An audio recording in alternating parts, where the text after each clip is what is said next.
Hello everyone, പുതിയൊരു വീഡിയോക്ക് എല്ലാവർക്കും സ്വാഗതം. അപ്പോൾ എല്ലാവരും എക്സാമിന് പ്രിപ്പയർ ചെയ്തുകൊണ്ടിരിക്കുകയാണ്. കുറേ പേരുടെ പ്രിപ്പറേഷനൊക്കെ കഴിഞ്ഞിട്ടുണ്ടാവും, പഠിച്ചു കഴിഞ്ഞിട്ടുണ്ടാവും. കുറേ പേർക്ക് ചെറിയ ടെൻഷനൊക്കെ ഉണ്ടാവും അല്ലേ, ഭൂരിഭാഗം പേർക്ക് എങ്ങനെ ക്വസ്റ്റ്യൻസ് വരിക എന്നുള്ളതൊക്കെ. അപ്പോൾ അതിനുള്ള ആൻസേഴ്സ് ഒക്കെ ആയിട്ടാണ് ഞാൻ ഇന്നൊരു വീഡിയോയിൽ വന്നിരിക്കുന്നത്. നമ്മൾ ഈ ഒരു എക്സാമിൻ്റെ ഒരു പാറ്റേണും അതുപോലെ സീലിങ്ങിനെ കുറിച്ചൊക്കെ പറയുന്നുണ്ട്. അതോടൊപ്പം തന്നെ ഓരോ ചാപ്റ്ററിൽ നിന്നും ഇമ്പോർട്ടൻ്റ് ആയിട്ട് വരുന്ന ക്വസ്റ്റ്യൻസും ആൻസേഴ്സും നമ്മൾ ഡിസ്കസ് ചെയ്യുന്നുണ്ട് കേട്ടോ. അപ്പൊ നമുക്ക് നേരെ ലേറ്റ് ആക്കാതെ വീഡിയോയിലേക്ക് പോവാം. നമ്മുടെ എക്സാം 80 മാർക്കില അല്ലെ. 80 മാർക്കിൽ എന്ന് പറയുമ്പോൾ സമയം 2.5 മണിക്കൂർ നമുക്ക് അത് കിട്ടുള്ളൂ. അതിന്റെ ഉള്ളിൽ നമ്മൾ എക്സാം എഴുതി തീർക്കണം. ഓക്കെ, അപ്പൊ ഒരു 2 മാർക്കിന്റെ ക്വസ്റ്റ്യൻ ആണ് ഫസ്റ്റ് സെക്ഷൻ. 2 മാർക്കിന്റെ ക്വസ്റ്റ്യൻ ആണ് ഫസ്റ്റ് സെക്ഷൻ. അപ്പൊ അതിലെ സീലിംഗ് വരുന്നത് 25 മാർക്കാണ്. 25 മാർക്കിന്റെ ക്വസ്റ്റ്യൻസ് ആണ് വരുന്നത്.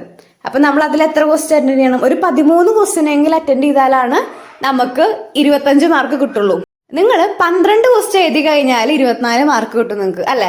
പക്ഷെ 25 എക്സാം, അപ്പൊ ഒരു ക്വസ്റ്റ്യനും കൂടി കൂടുതൽ എഴുതണം. ഇനി നിങ്ങൾക്ക് ബാക്കിയുള്ള ക്വസ്റ്റ്യൻസ് അറിയാമെങ്കിൽ അല്ലാതെ എഴുതിക്കോളൂ കേട്ടോ. നിങ്ങൾക്ക് മാക്സിമം അറിയണം അത്ര നിങ്ങൾ അറ്റൻഡ് ചെയ്യുക. പക്ഷെ 2 മാർക്കാണ്, അതുകൊണ്ട് തന്നെ വാരി വലിച്ചിട്ട് എഴുതരുത് കേട്ടോ. ഇമ്പോർട്ടൻ്റ് ആയിട്ടുള്ള പോയിന്റ്സ് അടിയിലൊന്ന് മാർക്ക് ചെയ്ത് വെക്കുക. ഇനി നിങ്ങൾക്ക് ഫസ്റ്റ് സെക്ഷനിൽ അധികം ഒന്നും അറിയില്ല എങ്കിൽ ഒന്നും എഴുതാതിരിക്കരുത്. നിങ്ങൾക്ക് മാക്സിമം ഏതൊക്കെ ക്വസ്റ്റ്യൻ അറ്റൻഡ് ചെയ്യാൻ പറ്റുമോ അതൊക്കെ എഴുതിക്കോളൂ കേട്ടോ. ഇനി നമുക്ക് നെക്സ്റ്റ് 5 മാർക്കിന്റെ സെക്ഷനിലേക്ക് പോവാം. 5 മാർക്കിന്റെ സെക്ഷനിലെ 35 മാർക്കാണ് സീലിംഗ് മാർക്കായിട്ട് വരുന്നത്. അപ്പൊ നിങ്ങൾ 7 ക്വസ്റ്റ്യൻസ് എന്തായാലും അറ്റൻഡ് ചെയ്യണം കേട്ടോ. ഇപ്പൊ 2 മാർക്ക് ക്വസ്റ്റ്യൻ നിങ്ങൾക്ക് അറിയില്ലെങ്കിൽ എല്ലാതും മാക്സിമം അറ്റൻഡ് ചെയ്യാൻ പറഞ്ഞു. പക്ഷെ ഈ 5 മാർക്കില് നിങ്ങൾ എല്ലാതും അറ്റൻഡ് ചെയ്യാൻ നിൽക്കരുത്, കാരണം നിങ്ങൾക്ക് സമയം തികയില്ല. നമുക്ക് ക്വസ്റ്റ്യൻ എഴുതാനുള്ളതല്ലേ. 5 മാർക്കിന്റെ ക്വസ്റ്റ്യൻ നിങ്ങൾ ഒരു പേജിന്റെ ഒരു പുറം മൊത്തം എഴുതുക കേട്ടോ. 2 മാർക്ക് ആണെങ്കിൽ ഒരു 1/4 പേജ് മാക്സിമം, അത് തന്നെ കൂടുതലാ. ഓക്കെ, അപ്പൊ അങ്ങനെ എഴുതുക. 5 മാർക്കിന്റെ ഒരു സൈഡ് എഴുതുക, ഒരു പേജിന്റെ ഒരു സൈഡ്. 8 ക്വസ്റ്റ്യൻസ് അറ്റൻഡ് ചെയ്യുക, അല്ല സോറി 7 ക്വസ്റ്റ്യൻസ് അറ്റൻഡ് ചെയ്യുക 35 മാർക്കിന്. നിങ്ങൾ പരമാവധി അറ്റൻഡ് ചെയ്യാൻ ശ്രമിക്കുക. ഇപ്പോൾ ഒരു ടോപ്പിക് കണ്ടു, അല്ലെങ്കിൽ ഒരു ക്വസ്റ്റ്യൻ കണ്ടു നിങ്ങൾക്ക് അറിയില്ല, പക്ഷെ ആ ഒരു ചാപ്റ്ററിൽ എന്തെങ്കിലും അറിയിച്ചെങ്കിൽ അത് എഴുതി വെക്കുക കേട്ടോ. വെറുതെ പ്ലെയിൻ ആക്കി വിടരുത്. പിന്നെ 10 മാർക്ക് ക്വസ്റ്റ്യന് 4 ക്വസ്റ്റ്യൻസ് ഉണ്ടാവും. അപ്പൊ നിങ്ങൾ അതിൽ 2 ക്വസ്റ്റ്യൻസ് അറ്റൻഡ് ചെയ്താൽ മതി. നിങ്ങൾക്ക് അത്രയും കോൺഫിഡൻസ് ഉള്ള ക്വസ്റ്റ്യൻസ് നിങ്ങൾ ആദ്യം എഴുതുക. ഓക്കെ, അപ്പൊ ഇത്രയാണ് നമ്മുടെ ഒരു പാറ്റേൺ എന്ന് വരുന്നത്. 10 മാർക്കിന്റെ 2 ക്വസ്റ്റ്യൻസ് അറ്റൻഡ് ചെയ്യുക, ഒരു ക്വസ്റ്റ്യന് 10 മാർക്ക്, 20 ആണ് ടോട്ടൽ സീലിംഗ് വരുന്നത്. ഇനി നമ്മൾ പറയാൻ പോകുന്നത് റിപ്പീറ്റഡ് ആയിട്ട് വരുന്ന ക്വസ്റ്റ്യൻസ് ആണ്. ഇതിൽ മിനിമം ഒരു 4 ക്വസ്റ്റ്യൻ എങ്കിലും എന്തായാലും ചോദിക്കുക, അത് ഉറപ്പാണ്. അപ്പൊ first question, what is plagiarism? Plagiarism പറഞ്ഞ എന്താണ്? പ്ലാജറിസം പറഞ്ഞാൽ it is a presentation of someone else work or ideas as your own without the concept or the incorporation of your work without full acknowledgement. അതായത് ഒരാളുടെ സമ്മതമോ ഒന്നുമില്ലാതെ അവരുടെ work നമ്മൾ നമ്മളുടേതാണെന്ന് പറഞ്ഞിട്ട് publish ചെയ്യാം.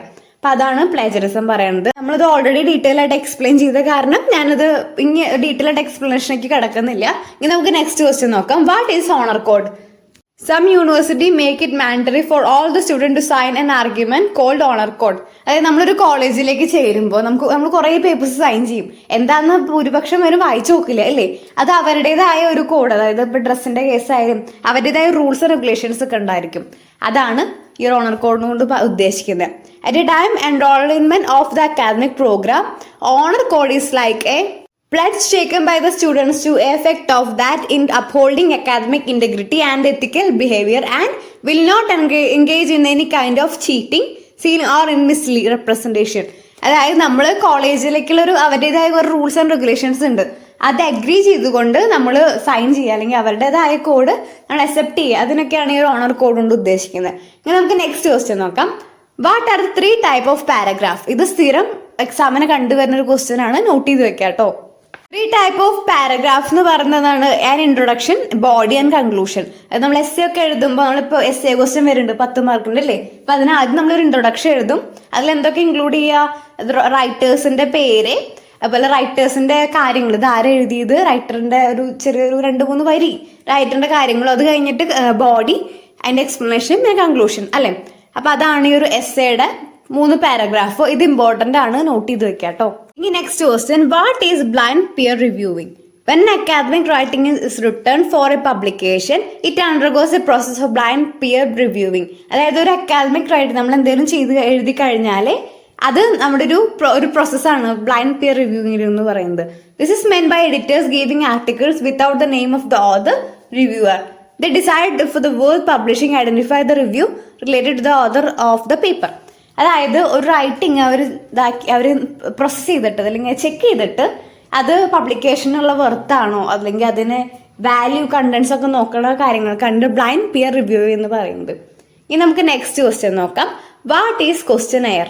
A questionnaire is a research instrument consists of a series of questions for a purpose of gathering information from the responding through the survey or statistical study. അതായത് ഒരു group of questionnaire എന്ന് പറയുമ്പോൾ നമുക്കറിയാം റിസർച്ചിന്റെ ഭാഗമൊക്കെ ആയിട്ട് നമ്മൾ കുറെ ക്വസ്റ്റ്യൻസ് ഒക്കെ ഉണ്ടാവില്ല, നമ്മൾ ഫില്ല് ചെയ്യാനൊക്കെ സർവേ ഒക്കെ നടത്തില്ലേ, അപ്പൊ അതൊക്കെയാണ് ഇതിൽ വരുന്നത്. ഇനി നമ്മൾ ഡിസ്കസ് ചെയ്യാൻ പോകുന്നത് ഓരോ ചാപ്റ്ററത്തെയും സെപ്പറേറ്റഡ് ഓരോ ചാപ്റ്ററത്തെയും ഇമ്പോർട്ടൻറ്റ് ക്വസ്റ്റ്യൻസ് ആണ് കേട്ടോ. ഫസ്റ്റ് ക്വസ്റ്റ്യൻ അക്കാദമിക് റൈറ്റിംഗ് എന്താന്ന്, അത് ഇമ്പോർട്ടന്റ് ആയ ക്വസ്റ്റ്യൻ ആണ്, നമ്മൾ ഓൾറെഡി സമ്മറിയിൽ പറഞ്ഞിരുന്നു. പിന്നെ വരുന്നൊരു ക്വസ്റ്റ്യൻ ആണ് എന്താണ് features of academic writing. The most important feature of academic writing are formal, objective and technical. ആ ഒരു കാര്യങ്ങളൊക്കെ നിങ്ങൾ നോട്ട് ചെയ്ത് എഴുതുക കേട്ടോ. പിന്നെ അടുത്ത question what is material and non academic material. എന്താണ് ബ്രെയിൻ സ്റ്റോമിംഗ്, ഇതൊക്കെ വളരെ ഇമ്പോർട്ടന്റ് ആയ ക്വസ്റ്റ്യൻ ആണ് കേട്ടോ. ബ്രെയിൻ സ്റ്റോമിംഗ് ആണ് it is A group activity അല്ലെ ടു ജനറേറ്റ് ഐഡിയാസ്. പിന്നെ ഓണർ കോഡ് എന്താണെന്ന് ചോദിക്കുന്നു, ഇതൊക്കെ നമ്മൾ മുന്നേ ഡിസ്കസ് ചെയ്തതാണ്. പിന്നെ ഒരു ക്വസ്റ്റ്യൻ വരും bring out the purpose of academic work. എന്താണ് the purpose of academic writing means our reason for writing although in an academic assignment purpose out is educational. It also serves a certain social, rhetorical and career purpose.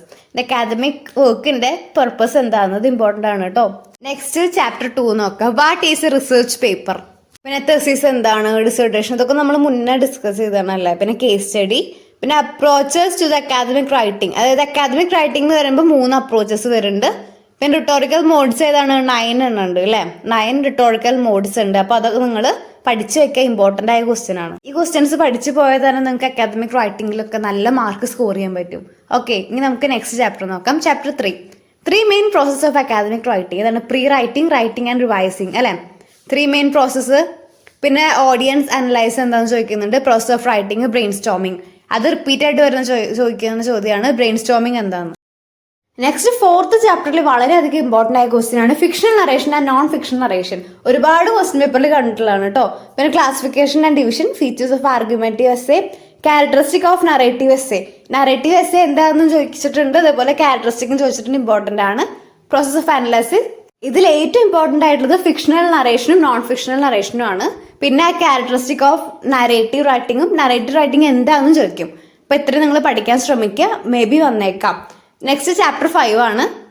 5th ചാപ്റ്ററിൽ AWL വളരെ important ആണ്. പിന്നെ discourse മാർക്കേഴ്സും പിന്നെ parallelism, ഇത് 3 നിങ്ങൾ എന്തുണ്ടെങ്കിലും not ചെയ്തിരിക്കണം കേട്ടോ, അല്ല ഏതെങ്കിലും ഒന്ന് ചോദിക്കും. പിന്നെ 6th ചാപ്റ്ററിൽ APE MLA, പിന്നെ പഞ്ച്വേഷൻസിനെ കുറിച്ച് നല്ല ഐഡിയ വേണം, അത് ഇമ്പോർട്ടന്റ് ആണ്. പിന്നെ പ്രൂഫ് റീഡിങ്. 7th ചാപ്റ്ററിലേക്ക് വരുമ്പോൾ നമ്മൾ ശ്രദ്ധിക്കേണ്ട ഒരു കാര്യം മൂവി റിവ്യൂ എന്താണെന്ന് ചോദിക്കും കേട്ടോ. അത് 10 മാർക്കിന്റെ ക്വസ്റ്റ്യൻ ആയിട്ട് വരും. കാരണം ഏതെങ്കിലും ഒരു മൂവിനെ കുറിച്ച് റിവ്യൂ പറയാൻ വേണ്ടിയിട്ട് ചോദിക്കാറുണ്ട്. ബുക്ക് റിവ്യൂ, പ്രൊഡക്റ്റ് റിവ്യൂ, പിന്നെ movie review, reports, survey, question, ഇതൊക്കെ വളരെയധികം ഇമ്പോർട്ടന്റ് ആയ ക്വസ്റ്റ്യൻ ആണ്. ഇനി നമുക്ക് അടുത്ത ചാപ്റ്റർ നോക്കാം. 8th ചാപ്റ്ററിൽ നിങ്ങൾ ശ്രദ്ധിക്കേണ്ടത് ഒന്ന് CV, കമ്പോണൻസ് ഓഫ് CV വളരെയധികം ഇമ്പോർട്ടന്റ് ആയ ക്വസ്റ്റ്യൻ ആണ്. അപ്പോൾ difference between CV and resume, ഇത് 5 മാർക്ക് ക്വസ്റ്റ്യൻ ആയിട്ട് ചോദിച്ചിട്ടുണ്ട്, ഒരുപാട് തവണ റിപ്പീറ്റ് ചെയ്ത് വന്നിട്ടുണ്ട്.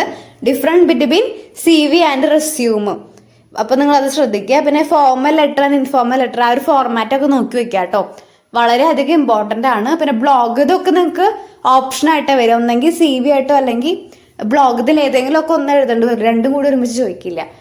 പക്ഷേ CV റെസ്യൂം തമ്മിൽ ഡിഫറൻസ് ചോദിക്കും, അതേപോലെ കമ്പാരിസണും ചോദിക്കും.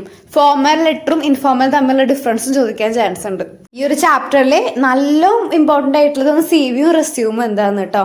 അപ്പോൾ ഡിഫറൻസ് ഫോർമലും ഇൻഫോർമലും ഇത് നിങ്ങൾ ശ്രദ്ധിക്കുക. പിന്നെ ബ്ലോഗും ഇമെയിൽസ് ഒക്കെ ഒരു നമുക്ക് ക്രിയേറ്റ് ചെയ്ത് എഴുതാവുന്നതല്ലേ ഉള്ളൂ. അപ്പോൾ CV ആൻഡ് റെസ്യൂം ശ്രദ്ധിക്കുക, ഇമ്പോർട്ടന്റ് ആണ്. നിങ്ങൾ മാക്സിമം എല്ലാ ക്വസ്റ്റ്യൻസും അറ്റൻഡ് ചെയ്യാൻ ശ്രമിക്കുക. പിന്നെ വാരി വലിച്ച് എഴുതി കഴിഞ്ഞാൽ നിങ്ങൾക്ക് എക്സാം കംപ്ലീറ്റ് ആക്കാൻ പറ്റില്ല. പോലെ essay ക്വസ്റ്റ്യൻസും 5 മാർക്ക് ക്വസ്റ്റ്യൻസും ഒക്കെ, essay ക്വസ്റ്റ്യൻ 2 അറ്റൻഡ് ചെയ്യാൻ പാടുള്ളൂ. ഇനി 5 മാർക്ക് ക്വസ്റ്റ്യനും അതേപോലെ ഒരെണ്ണം മാക്സിമം വിടാം, എല്ലാതും അറ്റൻഡ് ചെയ്യരുത്. നിങ്ങൾ പ്ലാജറിസം, ഓണർ കോഡ്, പിന്നെ 3 ടൈപ്പ് പാരഗ്രാഫ്സ്, അതുപോലെ ബ്ലൈൻഡ് പിയർ റിവ്യൂയിങ്, ക്വസ്റ്റ്യനയേഴ്സ്, ഇത്രയും വളരെയധികം ഇമ്പോർട്ടൻ്റ് ആണ്. ഒരു തരത്തിലും ഇത് വിടാൻ പറ്റില്ല, അത്ര ഇമ്പോർട്ടൻ്റ് ആയ ക്വസ്റ്റ്യൻ ആണ്. അതുകൊണ്ടാണ് അതിന്റെ ക്വസ്റ്റ്യൻ ആൻസേഴ്സ് സെപ്പറേറ്റ് ഞാൻ എടുത്ത് ഫസ്റ്റ് കാണിച്ചത് കേട്ടോ. അത് നിങ്ങൾ ഒന്നെങ്കിൽ പോസ്റ്റ് ചെയ്തിട്ട് അല്ലെങ്കിൽ സ്ക്രീൻഷോട്ട് ചെയ്ത് എഴുതുക. നിങ്ങൾക്ക് എന്തെങ്കിലും ഡൗട്ട്സ് ഉണ്ടെങ്കിൽ നിങ്ങൾ കമന്റ് ചെയ്യുക. എക്സാമിന്റെ മുന്നേ തന്നെ ഞാനത് ക്ലിയർ ചെയ്യണതായിരിക്കും കേട്ടോ. അപ്പൊ എല്ലാവരും നല്ല രീതിയിൽ പഠിക്കുക. ഓരോ ചാപ്റ്ററും എടുത്തിട്ട് ഇതിൽ നിന്ന് എന്താണ് ഇമ്പോർട്ടൻ്റ് ഞാൻ മനസ്സിലാക്കിയത് എന്ന് സ്വയം ഒന്ന് വിലയിരുത്തിയിട്ട് എക്സാമിന് പോവുക. അപ്പം അതൊരു വലിയൊരു നല്ല കാര്യമായിരിക്കും. നിങ്ങൾക്ക് നല്ല രീതിയിൽ മാർക്ക് സ്കോർ ചെയ്യാൻ പറ്റുന്ന ഒരു കാര്യമായിരിക്കും. നല്ല രീതിയിൽ എല്ലാവരും പഠിക്കുക. പിന്നെ ഇതുവരെ ചാനൽ സബ്സ്ക്രൈബ് ചെയ്യാത്തൊരു സബ്സ്ക്രൈബ് ചെയ്ത് തന്നെ ഒന്ന് സപ്പോർട്ട് ചെയ്യുക. പിന്നെ നിങ്ങളുടെ അഭിപ്രായങ്ങളൊക്കെ കമൻറ്റ് ചെയ്യുക. Thanks for watching.